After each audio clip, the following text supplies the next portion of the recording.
The town of Austin, Nevada, was established in the early 1860s when silver was discovered in the area.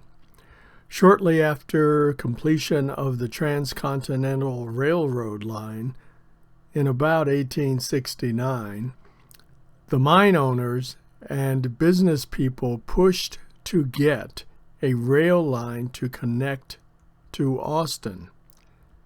This 92-mile branch, called the Nevada Railway, was finally completed in 1880.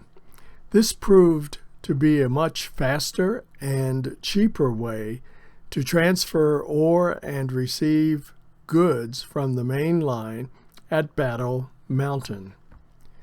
This is where New York financier Anson Phelps Stokes enters the picture. Stokes was a partner in Phelps Dodge, the nationwide mining, railroad, and lumber corporation founded by his grandfather, Anson Green Phelps. In the late 1870s, Stokes had purchased several mining properties in the region, and a rail connection was key to his success. Along with others, he reorganized the Nevada Railway as the Nevada Central Railway in 1879 and pushed to get the line completed before the bond expired. In 1891, Stokes and two associates purchased the assets of the Manhattan Mining Company, which since the 1870s had controlled Austin's principal silver mines. He changed the name to the Austin Mining Company. Due to the declining silver prices of the 1890s, Stokes purchased the entire company and renamed it Nevada Company in July of 1897 with the objective of developing new mines in the area. Since he was then heavily involved in mining and the railroad branch, he needed a place to stay when he was visiting the area to check on his business concerns. Work on what was to become Stokes Tower, although some locals called it Stokes Castle, began in May of 1896 and was completed in June of 1897. Stone masons under the direction of John C. Woolley, a master stonemason, hand-shaped the blocks of granite obtained from a quarry north of town. The heavy stones were lifted into place by use of a hand-operated winch. The granite blocks were secured by wedging and the use of a stone clay mortar. Carpenters supervised by a Mr. Stevens did all of the woodwork, including the floors, doors, window frames, and the stairs. Overall, 8,000 tons of rock were used in building the tower. The total cost was estimated to be $30,000, which in today's currency would amount to roughly $1 million. So the story goes, the idea for the tower came from Anson Stokes himself. He had seen similar towers on the Campagna, a low plain on the outskirts of Rome, Italy, and was so impressed by these structures that he wanted his home to resemble them. There supposedly was a painting of one of these towers at his mansion in New York, but when the family donated the mansion and some of its furnishings to the Pierpont Morgan Library, no such painting could be located. Be that as it may, this adds to the mystique of the structure. The tower sits at an elevation of 6,600 feet on a ridge in the foothills of the Toyabe National Forest, overlooking the expansive Reese River Valley. It is over 45 feet in height, and each wall is 23 feet 3 inches in length. It has 3 floors. The first floor consisted of the kitchen and dining room. The second floor was the living room and perhaps had a bath. The third floor comprised 2 bedrooms and a bath. As initially conceived, the tower was only to have 2 floors, but after the initial visit by Stokes in June of 1897, a 3rd floor was added. A wood double door containing 2 panels, each composed of diagonal matchboarding to create a chevron effect, protected the only entrance to the tower.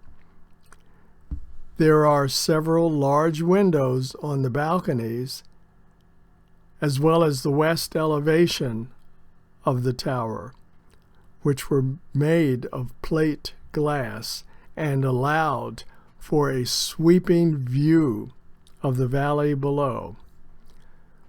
On the sides, smaller slit-like windows provided light, the slit windows being reminiscent of the narrow openings in castle towers used as protection for the archers. Steel beams were used to support the 2nd and 3rd interior floors and extended out from the front or south elevation of the building to support 2 balconies and a shade cover. The balconies were made of wood and cantilevered to promote drainage. The balconies were enclosed by a wood railing. Each balcony also had an entrance door and a large window. The east elevation contains a small opening at the base, which is believed to be a type of root cellar. The roof performed as a sundeck or terrace. It had wood flooring with a pitch of 12 inches and was to be finished in sand. This was perhaps to allow for drainage. There was a large fireplace in the north side, from which iron or wood beams projected to support an awning. Smaller poles were placed around the periphery to support side curtains as further protection from the sun as well as the wind. The roof has the appearance of a castle-like battlement consisting of 4-foot-high merlons alternating with crenels, giving the typical serrated pattern. Based upon photos of the vandalized tower, there was a fireplace on each floor, each one slightly different than the others. The interior walls were plastered. The upper floors and staircase have been removed to avoid injury to intruders who were trespassing, the same intruders who had wrecked the place by breaking the entry doors, the windows, and adorning the walls with graffiti. Markings on the walls in the southeast corner suggest the location of the staircase.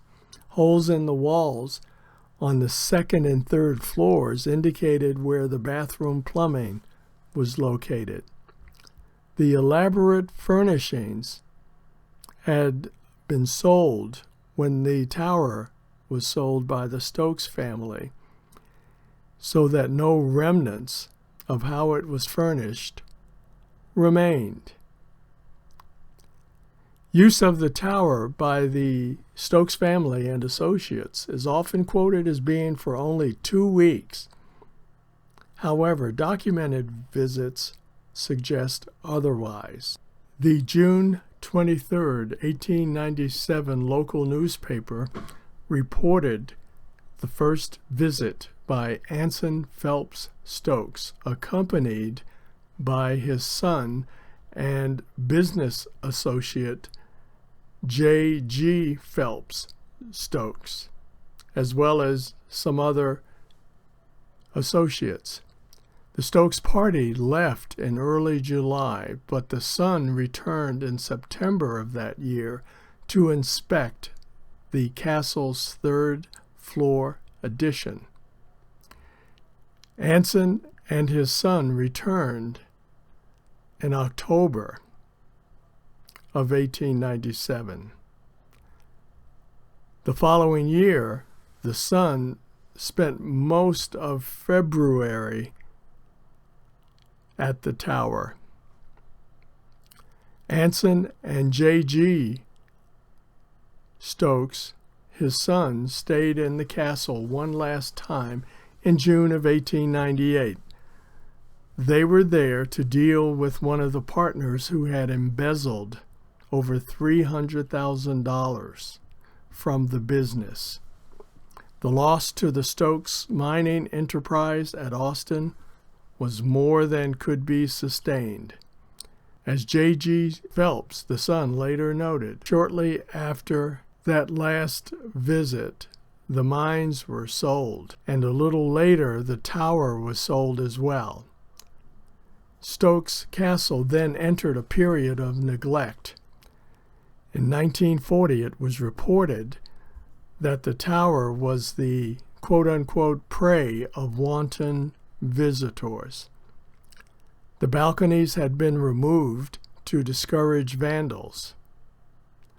Other accounts say that the balconies had simply rotted away due to the weather. And in 1965, the interior floors were reported to have been removed to prevent injuries to those entering the tower. In the 1950s, a so-called promoter or a group of businessmen attempted to purchase Stokes Castle in order to move it to the Las Vegas Strip. Word reached Molly Flagg Knudsen, an anthropologist and the first woman regent of the University of Nevada. She was also a Stokes relative, a cousin to Anson Stokes. And she said that she was absolutely horrified at the prospect of the castle's removal. So in 1966, Knudsen purchased the castle. Her main motive was preservation. She erected a fence to protect the castle from vandals, and in 2000, Knudsen and a friend, Herbert Wallace Trapnell, set up floodlights to illuminate it for motorists that were approaching from the highway at night. According to Knudsen, "I didn't buy it with any idea of doing anything much with it. I just wanted to save it for the town of Austin." Upon Knudsen's death in 2001, Stokes Castle passed to a Herbert Trapnell, who, when he passed, donated the tower to the city of Austin.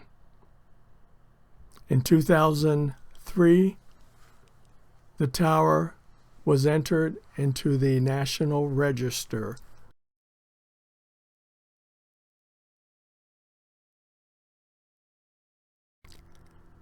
Now, let's take a look at some of the features of the Stokes Tower that we have just discussed. In this particular view, you can see the sign for the state historic marker as well as the one for the National Register. This is looking from the southeast view.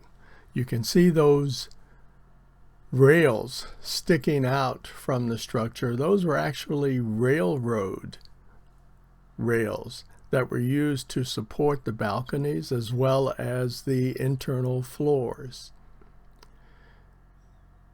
In this view, the east view, you can see the pattern of 6 slit-like windows, and at the very bottom there's a little square window, which is believed to be the root cellar. That same pattern of 6 slit windows you can see on the north side of the structure, as well as at the top, the fireplace, and one of the poles that remained that supported the awnings. On the western view, the slits are only on the first floor. The rest are picture windows, which are there obviously so that you would have that magnificent view of the Reese River Valley. Now, those blocks of granite on the ground were probably either pushed off the top or just fell, because in many places the mortar that was used to hold them in place seems to be absent. Again, at the front view, you can see how the balconies were set up, as well as that front entry door, which was the only entrance into the structure. Unfortunately, everything's fenced off, so one cannot get a peek inside, and it may even be dangerous with blocks of granite falling off the top. All of the parapet or battlement structures seem to have fallen off at the top. And that concludes a tour of Stokes Castle.